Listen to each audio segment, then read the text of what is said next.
പ്രിയ പ്രസൻസാറുടെ നിങ്ങളെല്ലാവരും തുടർന്നുള്ള ചുരുക്കം ചില മിനിറ്റുകൾ ശാന്തമായിട്ടിരിക്കും എന്ന് പ്രതീക്ഷിക്കുന്നു. എല്ലാവരും ശാന്തമായിട്ടാണോ ഇരിക്കുന്നത്? ഓക്കെ. നമ്മുടെ ഈ പ്രാവശ്യത്തെ BBSന്റെ അവസാന നിമിഷത്തിലേക്ക് വരുവാനുള്ള കൃപ ചെയ്തത് ഈ BBSൽ ആദ്യവസാനം പങ്കെടുത്തവരായി അനുഗ്രഹീതരായ കർത്തദാസന്മാര്, അതുപോലെ തന്നെ അധ്യാപകര്, പങ്കെടുത്ത കുഞ്ഞുങ്ങൾ, BBSന് അനുഗ്രഹിക്കപ്പെട്ട നേതൃത്വം നൽകിയ പ്രിയ കർത്താവിനദാസൻ, എല്ലാവർക്കും കർത്താവായ യേശുക്രിസ്തുവിന്റെ വലിയ നാമത്തിലുള്ള വന്ദനം അറിയിക്കുന്നു. പ്രത്യേകിച്ച് പുതുപ്പള്ളി സെൻട്രൽ സൺഡേ സ്കൂൾ നേതൃത്വത്തിലുള്ളതായ പ്രിയപ്പെട്ടവർ വളരെ സജീവമായി അനുഗ്രഹിക്കപ്പെട്ട രീതിയിൽ ഓർഗനൈസ് ചെയ്ത് ഇത്രയും അനുഗ്രഹമായി ഭംഗിയായി ഈ BBS സമാപനത്തിലേക്ക് വരുവാൻ ദൈവകൃപ ചെയ്തത് ഓർത്ത് ദൈവത്തെ സ്തുതിക്കുന്നു. നമുക്ക് എല്ലാവർക്കും അറിയാം, വളരെയേറെ ഫലവത്തായി തീരുന്ന അനുഗ്രഹിക്കപ്പെട്ട ശുശ്രൂഷയാണ് കുഞ്ഞുങ്ങളുടെ ഇടയിലുള്ളതായ ശുശ്രൂഷ. ഏറ്റവും കൂടുതൽ രക്ഷിക്കപ്പെട്ട ദൈവരാജ്യത്തിന് അർഹരായി തീരുവാൻ ഇടയായി തീർന്നിട്ടുള്ളത് കുഞ്ഞുങ്ങളുടെ ഇടയിലുള്ള ശുശ്രൂഷയിലൂടെ അനേകർ കർത്താവിനെ രക്ഷിതാവായി സ്വീകരിച്ച ദൈവമക്കളായി തീരുന്നതിലൂടെയാണ്. ഇന്നും അങ്ങനെ തന്നെയാണ് നടക്കുന്നത്. പ്രത്യേകിച്ച് ഇന്നത്തെ കാലഘട്ടത്തിൽ ഏറ്റവും കൂടുതൽ ആളുകൾ യേശുവിന് വേണ്ടി ജീവനെ സമർപ്പിച്ച് സ്വർഗരാജ്യത്തിന് അർഹരായി തീരുന്നത് ഇപ്രകാരം കുഞ്ഞുങ്ങളുടെ ഇടയിലുള്ള സൺഡേ സ്കൂൾ BBS തുടങ്ങിയ മിനിസ്ട്രീസിലൂടെയാണ്. അതിന് നേതൃത്വം കൊടുക്കുന്ന സൺഡേ സ്കൂൾ അസോസിയേഷനെ ഓർത്ത് ഞാൻ ദൈവത്തിന് സ്തോത്രം ചെയ്യുന്നു. അതുപോലെ തന്നെ എക്സൽ മിനിസ്ട്രീസ്, വ്യക്തിപരമായി വളരെ അടുത്ത ബന്ധമുള്ള അനുഗ്രഹീതരായ കർത്തൃദാസിമാർ നേതൃത്വം കൊടുക്കുന്ന എക്സൽ ഈ വർഷവും അനുഗ്രഹീതമായി നമ്മുടെ BBSന് നേതൃത്വം കൊടുക്കുന്ന ഓർത്ത് ഞാൻ ദൈവത്തെ സ്തുതിക്കുന്നു. പ്രിയ ബ്ലസഡ് സാർ ഇവിടെ നിങ്ങളോട് പറഞ്ഞതോട് ബന്ധപ്പെട്ട ഒരു കാര്യം മാത്രം ഒന്ന് പറഞ്ഞിട്ട് ഞാൻ പ്രാർത്ഥിച്ച് അവസാനിപ്പിക്കാൻ പോവുകയാണ്. നിങ്ങൾ എല്ലാവരും വളരെ ശ്രദ്ധിച്ചിരിക്കണം.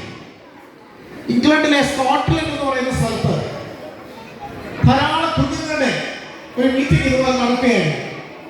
ആ മീറ്റിംഗിൽ ആഫ്രിക്കയിൽ നടക്കുന്ന മിഷണറി പ്രവർത്തനങ്ങളെ കുറിച്ച് വളരെ വിശദമായിട്ടാണ് ദൈവദാസൻ സംസാരിച്ചു. യേശുവിനെ അറിഞ്ഞിട്ടില്ലാത്തവരുടെ പോയി യേശുവിനെ കുറിച്ച് പറയാൻ ധാരാളം മിഷണറിമാരെ ആവശ്യമുണ്ട്. അവിടെ അനേകർ പോയി യേശുവിനെ കുറിച്ച് പറഞ്ഞുകൊണ്ടിരിക്കുന്നു. പക്ഷേ അവർക്ക് സാമ്പത്തികമായ സഹായം കൊടുക്കേണ്ട ആവശ്യമുണ്ട്. അതിന് ഒരു സ്തോത്രകാഴ്ച എടുക്കാമെന്ന് പറഞ്ഞു. ഇതുപോലുള്ള കുഞ്ഞുങ്ങളുടെ മീറ്റിംഗിൽ പ്രായമുള്ള പേരൻസ് എല്ലാമുള്ള മീറ്റിംഗിൽ ഒരു സ്തോത്രകാഴ്ച എടുക്കാൻ തീരുമാനിച്ചു. സ്തോത്രകാഴ്ച പാത്രം ഒരു വലിയ ബക്കറ്റാണ്, ഒരു കൊട്ട പോലെയുള്ള ഒരു ബക്കറ്റ്. അതിലൂടെ എല്ലാവരുടെ ഇടയിലൂടെ ഈ ബക്കറ്റ് കൊണ്ടുവന്നു. അവിടെ ഇരുന്ന കുഞ്ഞുങ്ങളുടെ ഇടയിലൂടെ ബക്കറ്റ് കൊണ്ടുവന്നപ്പോൾ സ്തോത്രകാഴ്ച പാത്രവുമായിട്ട് ചെന്ന ആളോട് ഒരു 10 വയസ്സുള്ള കുട്ടി പറഞ്ഞു, ആ പാത്രം നിലത്തോട്ട് വെക്കാൻ പറഞ്ഞു. അപ്പൊ എല്ലാവരും ഇങ്ങനെ കൈ പിടിച്ചോണ്ട് വരുമ്പോഴല്ലേ നമ്മൾ സ്തോത്രകാഴ്ച എടുക്കുന്നത്. അപ്പൊ ഈ കൊച്ചു പറഞ്ഞു, ഇത് നിലത്തോട്ട് വെക്കാൻ പറഞ്ഞു. അപ്പൊ ഈ സ്തോത്രകാഴ്ച എടുക്കാൻ വന്നയാള് ഈ സ്തോത്രകാഴ്ച പാത്രം ഒരു വലിയ ബക്കറ്റാണ്, ഒരു വലിയ പ്ലാസ്റ്റിക് കൊട്ടയാണ്. ആ കൊട്ട നിലത്തോട്ട് വെച്ചു. ഉടനെ ഈ കുട്ടി ആ സ്തോത്രകാഴ്ച പാത്രത്തിന് അകത്തോട്ട് കയറിയിരുന്നു. എല്ലാവരും 5 രൂപ 10 രൂപ അല്ല, അവിടുത്തെ നാണയമാണ്, പൗണ്ട്, ചെറിയ ചെറിയ പൈസകളൊക്കെ ഇങ്ങനെ ഇട്ടിട്ട് നിറഞ്ഞു വരികയാണ്. അതിനകത്തോട്ട് ഈ കുഞ്ഞ് കയറിയിരുന്നു. അപ്പൊ പറഞ്ഞു, എന്റെ കയ്യിൽ കർത്താവിന്റെ വേലയ്ക്ക് വേണ്ടി തരുവാൻ ആഫ്രിക്കയിലേക്ക് കൊടുക്കാൻ ഒന്നുമില്ല, ഞാൻ എന്നെ തന്നെ മുഴുവനായി കൊടുക്കുന്നു എന്ന് പറഞ്ഞുകൊണ്ട് ഈ കൊട്ടയിലേക്ക് സ്തോത്രകാഴ്ച പാത്രത്തിലേക്ക് ഈ കുഞ്ഞ് കയറിയിരുന്നു. 19-ാം നൂറ്റാണ്ടിന്റെ ആരംഭ ദശകത്തിൽ ഈ കുഞ്ഞാണ് പിന്നീട് 7 വർഷം കഴിഞ്ഞപ്പോൾ മിഷണറി ട്രെയിനിങ് കഴിഞ്ഞ് അദ്ദേഹം ആഫ്രിക്കയിലെ കേപ്പ് ടൗൺ എന്ന് പറയുന്ന സ്ഥലത്തേക്ക് ഒരു മിഷണറി ആയി പോയി. അദ്ദേഹത്തിന്റെ പേരാണ് റോബർട്ട് മോഫറ്റ്. ഈ റോബർട്ട് മോഫറ്റ് ആഫ്രിക്കയിൽ ചെന്ന് 52 വർഷങ്ങൾ ആഫ്രിക്കയിൽ അദ്ദേഹം ഓരോ പ്രാവശ്യവും തിരിച്ച് നാട്ടിൽ ചെല്ലുമ്പോൾ ഇതുപോലുള്ള മിഷണറി പ്രവർത്തനങ്ങൾ നടത്തും. അദ്ദേഹത്തിന്റെ പ്രസംഗങ്ങൾ കേട്ട് അനേകർ സമർപ്പിച്ചു. ആ പ്രസംഗത്തിൽ, റോബർട്ട് മോഫറ്റിന്റെ പ്രസംഗത്തിൽ, ആഫ്രിക്കയിലേക്ക് പോകാൻ തീരുമാനമെടുത്തയാളാണ് ഡേവിഡ് ലിവിങ്സ്റ്റൺ. റോബർട്ട് മോഫറ്റിന്റെ മകളായ മേരി മോഫറ്റിനെയാണ് ഡേവിഡ് ലിവിങ്സ്റ്റൺ വിവാഹം കഴിച്ചത്. അവരൊരു മിഷണറി കുടുംബമായി ആഫ്രിക്കയിലേക്ക് പോയി.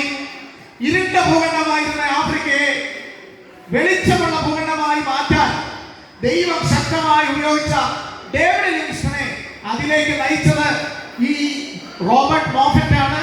ആ മോഫറ്റിന് പണം ഒന്നും കൊടുക്കാനില്ലായിരുന്നു. തന്നെ സ്വന്തമാക്കിയ പാത്രത്തിലേക്ക് വെച്ചു കൊടുത്തു. തന്റെ ജീവിതാവസാനം വരെ ആഫ്രിക്കയിൽ പോയി പതിനായിരക്കണക്കിന് ലക്ഷക്കണക്കിന് ആളുകളെ യേശുവിലേക്ക് നേടുവാൻ, നരഭോജികളുടെ നാടിനെ നരസ്നേഹികളുടെ നാടാക്കി മാറ്റുവാൻ ഈ കൊച്ചു പയ്യന് കഴിഞ്ഞു, ചെറിയ ബാലകന് കഴിഞ്ഞു.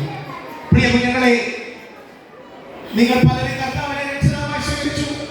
എനിക്ക് വളരെ സന്തോഷമുണ്ട്. നിങ്ങൾ പലരും മിഷൻ പ്രവർത്തനം ചെയ്യാൻ ആഗ്രഹിക്കുന്നവരുടെ കരങ്ങൾ ഉയർത്തി നിങ്ങളെ തന്നെ ദൈവത്തിന്റെ കരങ്ങളിലേക്ക് നിങ്ങൾ സമർപ്പിച്ചാൽ സുവിശേഷം ഇതുവരെ കേട്ടിട്ടില്ലാത്ത പതിനായിരങ്ങളുടെ ഇടയിൽ അനേകരെ യേശുവിന് വേണ്ടി നേടുവാൻ അനുഗ്രഹിക്കപ്പെട്ട മിഷണറിമാര് നമ്മുടെ VBS പങ്കെടുത്ത കുഞ്ഞുങ്ങളിൽ നിന്ന് ഉളവാകട്ടെ എന്ന്, എഴുന്നേൽപ്പിക്കട്ടെ എന്ന് ഹൃദയപൂർവ്വം പ്രാർത്ഥിച്ചുകൊണ്ട് ഈ VBS-നും ഇതിന്റെ എല്ലാ പ്രവർത്തകർക്കും എല്ലാവിധ ആശംസകളും ഒരിക്കൽ കൂടെ ഇന്ത്യ പെന്തക്കോസ്ത് ദൈവസഭ പുതുപ്പള്ളി സംഘത്തിന്റെ പേരിൽ അറിയിച്ചുകൊണ്ടും ഞാൻ എന്റെ വാക്കുകൾക്ക് ഇവിടെ വിരാമം കുറിക്കുന്നു.